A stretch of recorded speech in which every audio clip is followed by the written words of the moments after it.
Hi guys, I just thought I'd come on and talk about a few things. I'm kind of having a wee bit, a bad moment at the moment.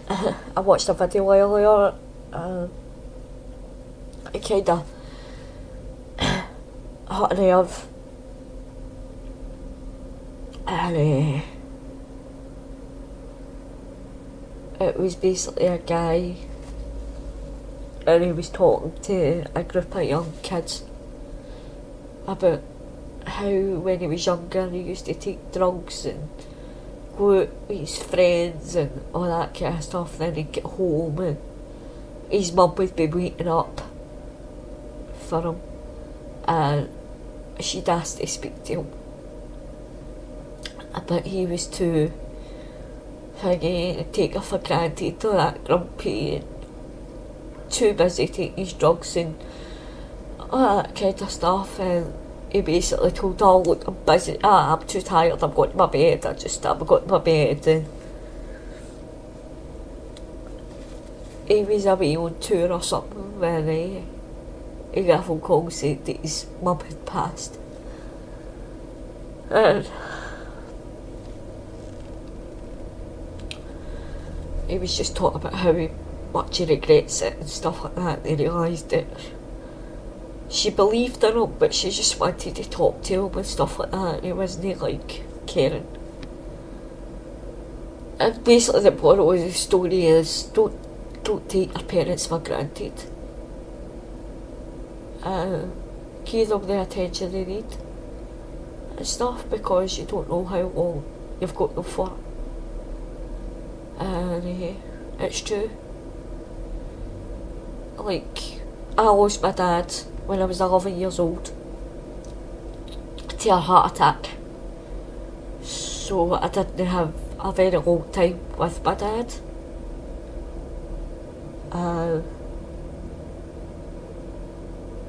But when he was here, like, we had our good times, we had our bad times, same with everybody with their parents. But when my dad died, I kept having this, sounds stupid, but I kept having this reoccurring dream. And it was my dad. And he came and sat on the edge of my bed and told me to look after my mum.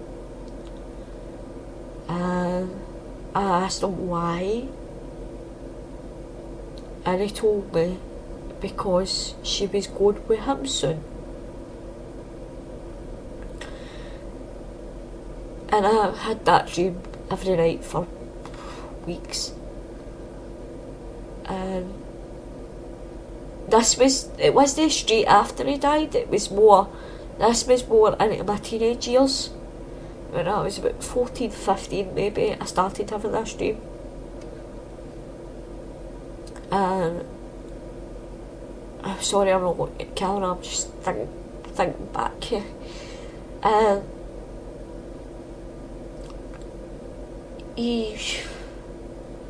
So when I was young, as I say, I was still pretty young. But I took this dream very seriously because I kept having it nearly every night. And I took it as a sign.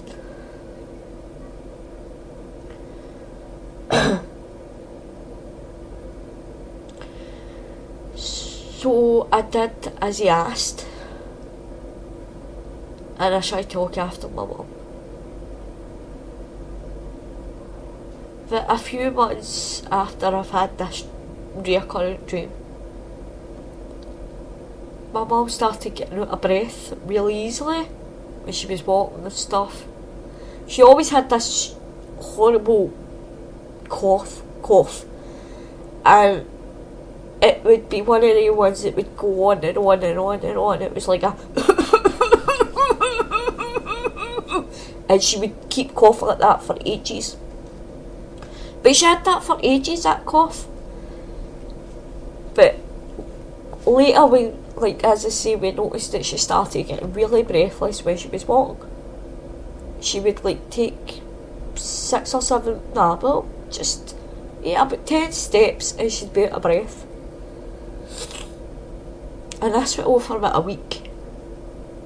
And I told her, look, if this keeps going, then you're going to the doctor.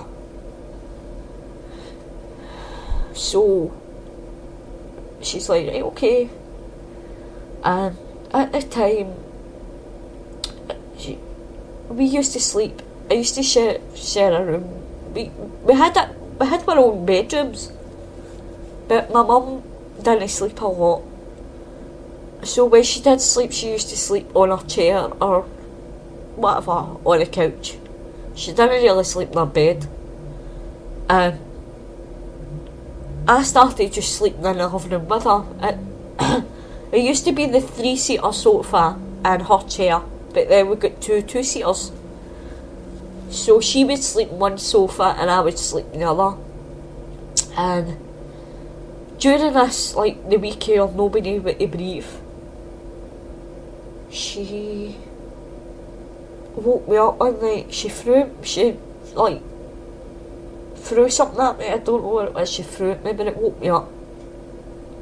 And she was struggling to breathe. And she's like, I can't breathe. And then the next minute I was only about 15 at this time. I might even be younger than that, I can't remember. But she started taking a fit. Now, bear in mind, she just woke me up. I was still half asleep. I didn't have a clue what was going on. So I panicked. I phoned an ambulance. I phoned my brother. I told my brother what was going on. And my brother stayed on the phone to me whilst I was on the phone to the ambulance. And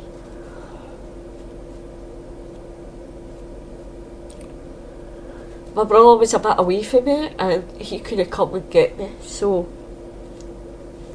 I had to phone my mum's friend that stayed in the next block. Now this was like 2 in the morning this happened. And he came to the hospital with me. And we found out that my mum had COPD. And they said the reason why she took the fit was because she didn't have enough oxygen going to her brain. So that was fine.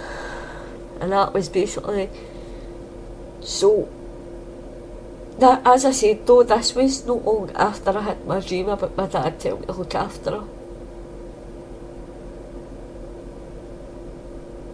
And like she could put in the tails and stuff like that, and she still kept taking fits though. But the first couple of times she took one, she thought, when she came out though, she thought she was asleep. She didn't realise she took a fit. She thought she'd fell asleep. And then later on she went through a stage where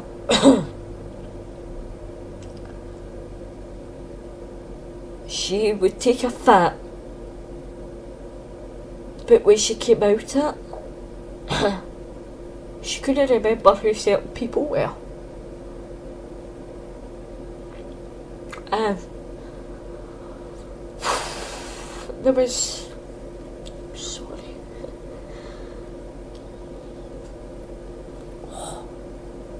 and there was one time that she took a fit and she couldn't remember who I was.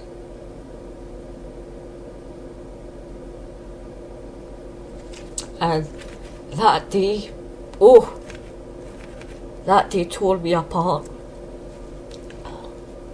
I was so upset and scared. But it wasn't the fits. The fits didn't scare me because I got used to them and I knew how to handle them. I knew not to panic and to try and talk to her and reassure her while she was taking one that it was okay. And I knew the pattern because what she would do was usually she took one small fit, one or two small fits, then she'd have this great big one, usually. So she used to take like one or two, maybe three, like one after the other, and then she'd eventually come out it. So I kind of got to know the pattern and how to like react to it. I learned how to put her in the recovery position and all this kind of stuff. And as I say, one day she took it and she couldn't remember who I was.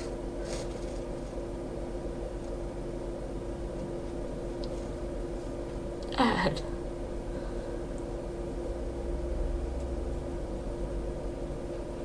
that was scary. But then, near the end, it was weird because she could feel, like she started feeling when they were coming. You know, she could feel it coming on. So it was weird how 1 minute she didn't even know what was coming on, then she'd wake up thinking she was sleeping, to go to not remember who we were, and then to go to be able to feel it coming on and be fine afterwards. You know, she'd just come out of it and she'd be like, oh, I felt that man there, and do you know.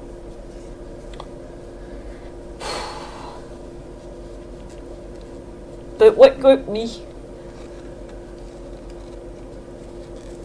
the worst was when she came out her fits, and the way she used to look when she came out. And I don't even know why I'm talking about all this. It's just one of the ones that I'm thinking about it, and I need to get it out, because if I don't get it out, I'm going to hold it in and then I'll just feel even worse. And I kind of want to share my story as well. So, as I say, what got me was the fact that when she came out though, as the way she would look, even though she was in her 40s, 50s even, she looked as if she was about 6. She looked, you know that old way where you take a kid somewhere for the first time and it's a really busy place with lots of people and they just sit there and look dead scared, or like they don't know where they are, and they go in that shy way and just lost. And that's the way she used to look. And then, but as I say, we cope with them. And every time the doctors, the ambulance came out or whatever, they couldn't put their finger on what was causing them. So she was going for a CT scan. She was booked in for a CT scan. But a couple of, like, I think, I don't even know when her hospital appointment was. It was her birthday the 23rd of September. And our house went on fire on the 26th. So she got took to hospital. And she was unconscious all the time in the hospital. They basically had her under sedation and stuff like that. She must have burnt her. The only places she was burnt was her arms.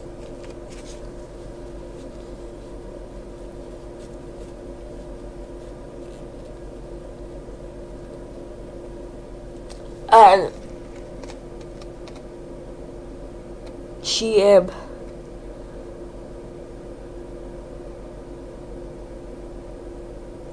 so they had her under sedation, and basically we get told 3 days later that they were turning off the machines. We weren't getting a choice. The doctors had made the choice for us, basically. But while she was under, they done tests and CT scans and stuff to make sure, to see if she was taking fits while she was under the sedation. I will 2 seconds, guys. I've got tissue stuck to my nose.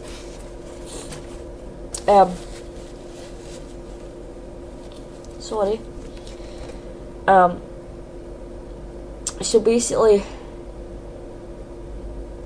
while she was under sedation, they done tests, and they actually found that she had this tumour thing, and he says that she could have had it from birth. Basically, they says they don't know how long it's been there, blah blah blah. Basically, it was on her skull, but it was growing, and as it was growing, it was putting pressure on her brain, and that's what was causing her fits.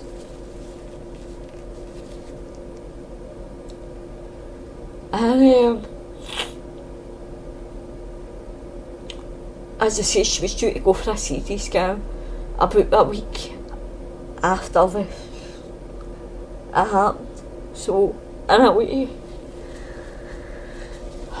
But I know for a fact, if my mum had survived through basically they turned the machines off because obviously she'd inhaled too much smoke, and with her COPD, it kinda, the oxygen cut off her brain, and she was gone basically.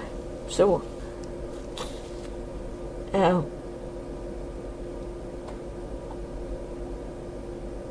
yeah, but when I think to myself, like, if they found it, if she survived through it, they found it, I know for a fact it'd be a struggle to get her to go for the operation.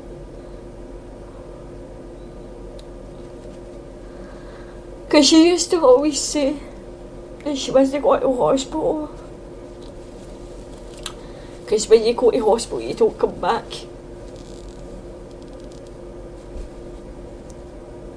That is the way she went. She went in and didn't come back. My dad did the exact same thing. He used to always say that he would die in his sleep, and he would die at Christmas. He died in with a heart attack in his sleep, and he died 5 days before Christmas.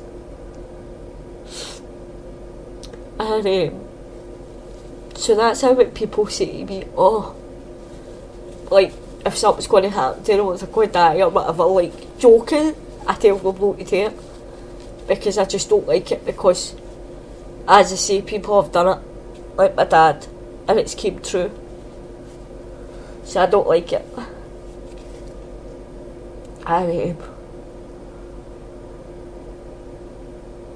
But we didn't know.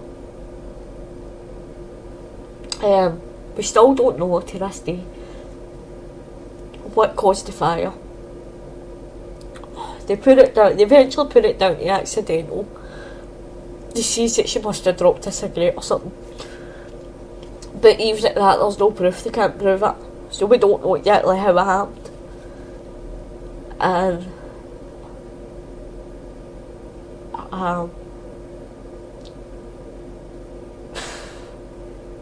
there was a big investigation, and because there was an investigation,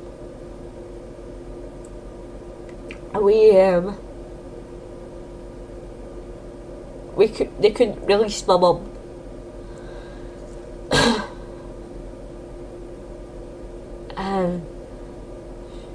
So, as I say, she died on the 29th of September. And we eventually got to bury her. She eventually got released. And we got to bury her on the 10th of December.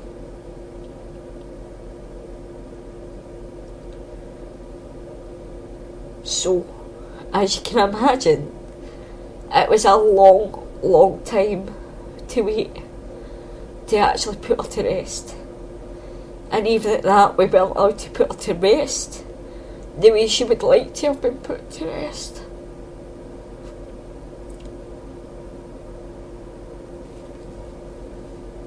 She always wanted to be cremated. And because it was an investigation, they told us we had to bury her in case they had to, for it, like, I don't know how you call it, but they singing the body again for evidence. So we were told that we weren't allowed to cremate her. So you can imagine how stressful it can be. Like, 1 minute we're getting told that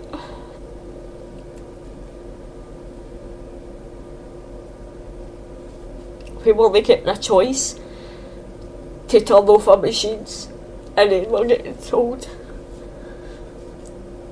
that we didn't have a choice of how she was put to rest. And as I say, we had to wait 3 months to put her to rest. So that is kind of like, people ask me why I'm depressed when you've had a life like mine. I'm not saying that mine is the worst, because I know there's people out there that's survived a lot worse than me. But really, you shouldn't judge yourself with other people, you know. And I know my life's not that bad, but when you're having bad days like today, just, you don't think about stuff like that. You don't think about, you know, how your life could be a lot worse than when it is today. And I know my life's good, you know, I've got a roof over my head, I've got family that support me, I've got friends that support me. I'm kind of healthy. But, you know, sometimes you just have days where you start thinking about things and it all gets a bit much. And, but basically, I don't know why I'm into all that story.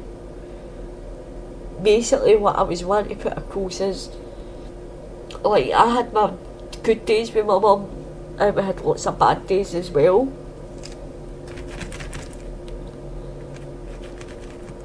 But we were really close. And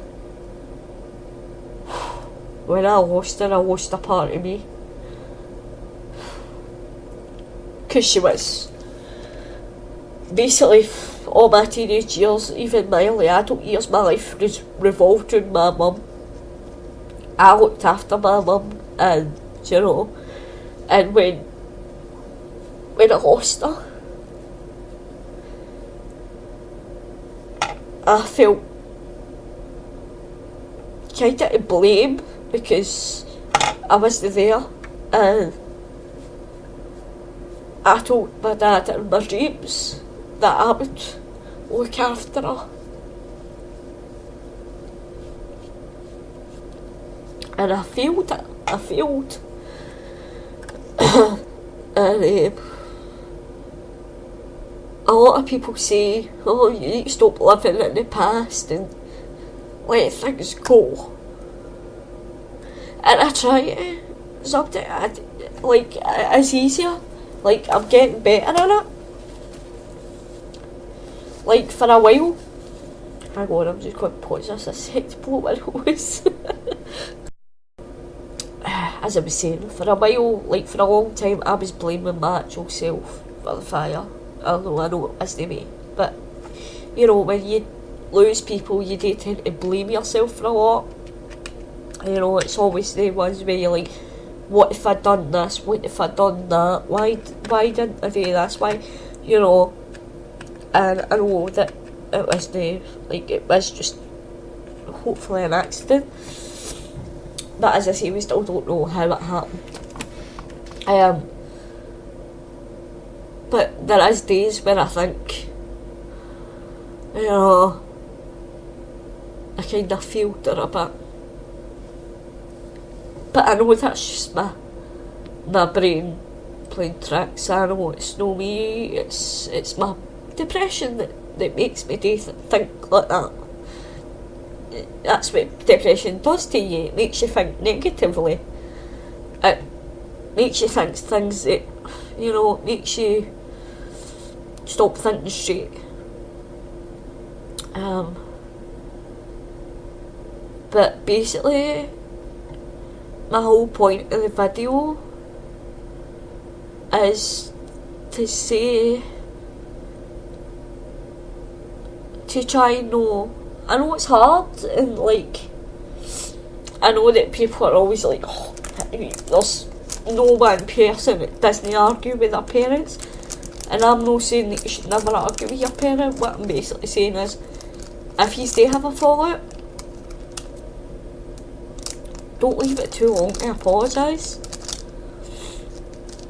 Try not to, like, always make sure you apologise, at least, or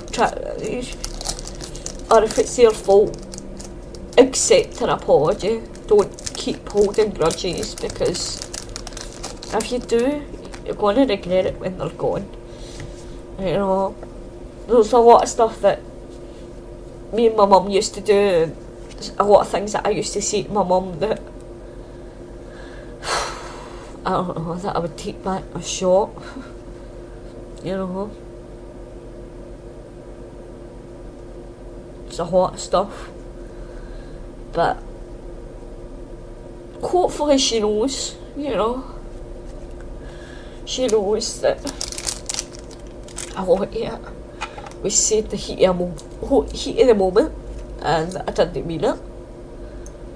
But, you know, I can't go back and say, look, I didn't mean it, because she's no here anymore to say that to. So, but if you've still got your parents, then cherish them. Cherish them. You know, make sure that they know that you appreciate them, and you appreciate what they've done for you. You know, and I know that some parents might not always be the best, you know, but if you do have parents like that haven't always done the best by you, then at least try and forgive them, and try your best to sort things out with them. I don't know. I know that not everybody's got the best relationships with their families, their parents or whatever, but try and make amends. And, you know, I know there's people out there that haven't seen their parents for years, and they've found them again, and they're building a relationship with them again, and it's good, you know. Sometimes it works, sometimes it doesn't. But I'm just saying, just make sure your parents know that you love them and you appreciate them, because, as I say, we're not always going to have them, and, like, especially, you only get one mum, you know, and that's basically what I'm trying to get across. And this video was just went on for ages, and I don't even know if I'm going to upload it, because it's just one of these days where I just want to vent and, you know, I let out some steam and get some stuff off my chest. Because it's one of the ones that you don't want, it's just going to like blow up, and just, no, I don't want that. So I've learned that not to hold things in anymore and just get them out and talk about them. Because if you don't, you end up going insane, and then you don't want to be here anymore, and you just want to give up or whatever, and that's not good for you, because, you know,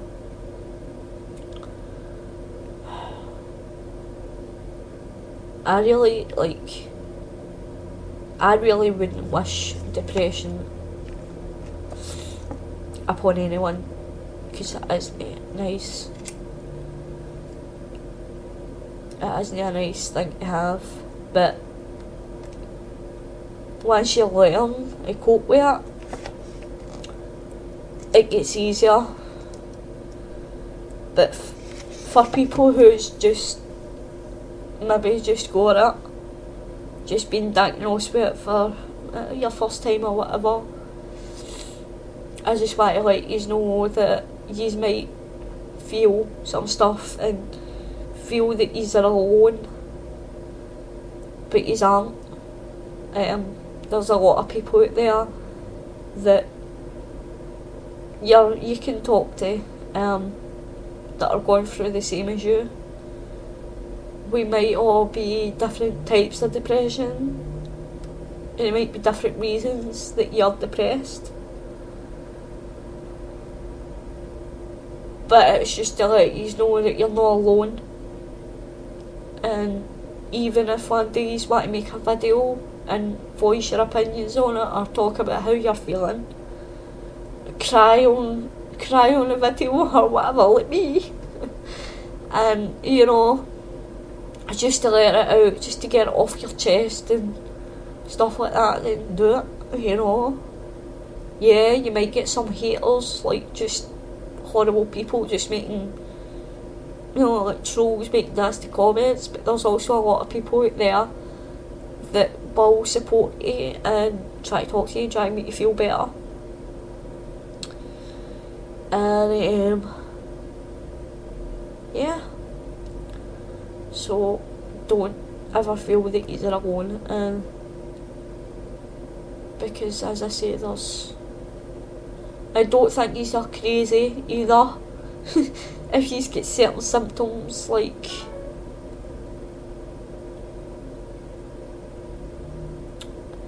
I've had weird symptoms. It's like, honestly,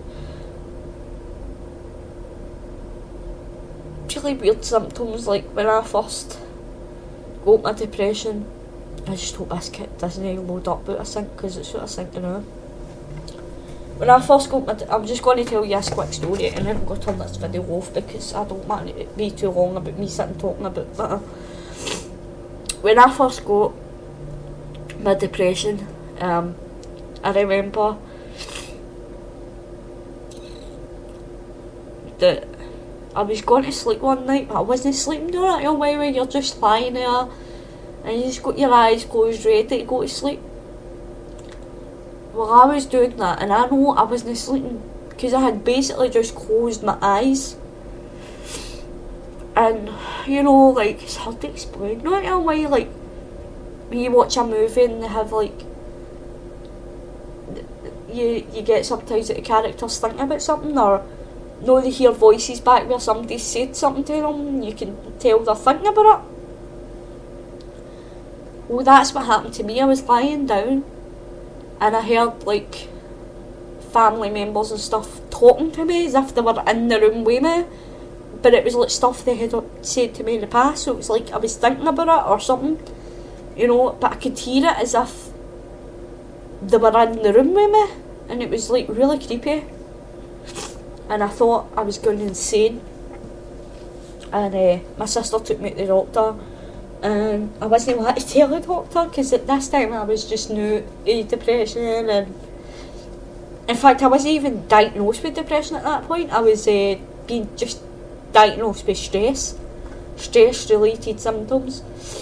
And I had said to the doctor, look, I explained to him what was happening. I says, look, I'm not going crazy, am I? You're not going to lock me up. And that was the first thoughts that I used to think about when I was first diagnosed, because the stigma that goes with depression, you automatically think you're going to get locked up in an asylum or something like that, locked up in a straitjacket, you know. That was the thoughts that used to go through my head when I thought about depression. And then I realised it's not as bad as what everybody makes it out to be. You know, it's a daily struggle, but you can get through it. Once you realise that the depression is not you, you know, it's a part of you, but it's not you, you know, then, and you know how to deal with it, like, you know how to get, like, you get a negative thought and you don't just ignore it, but you recognise it, and then go, right, okay, I'm having a negative thought, right, let's think about something better, you know, how can I turn this negative thought into a positive thought? And that's just the way you deal with it. It sounds hard, but these days there's lots of information on the internet and stuff, websites, stuff like that for you to help you as well.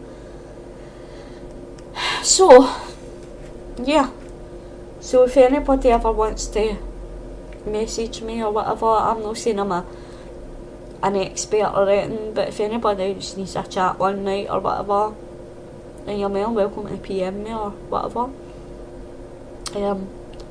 So anyway guys, if anybody stayed and listened, thanks. If not, then that's cool too. So thanks for watching guys, and I do apologise, I had a wee crying and thingy, but it was just stuff I had to get off my chest. So anyway, I'll speak to you soon. Bye guys.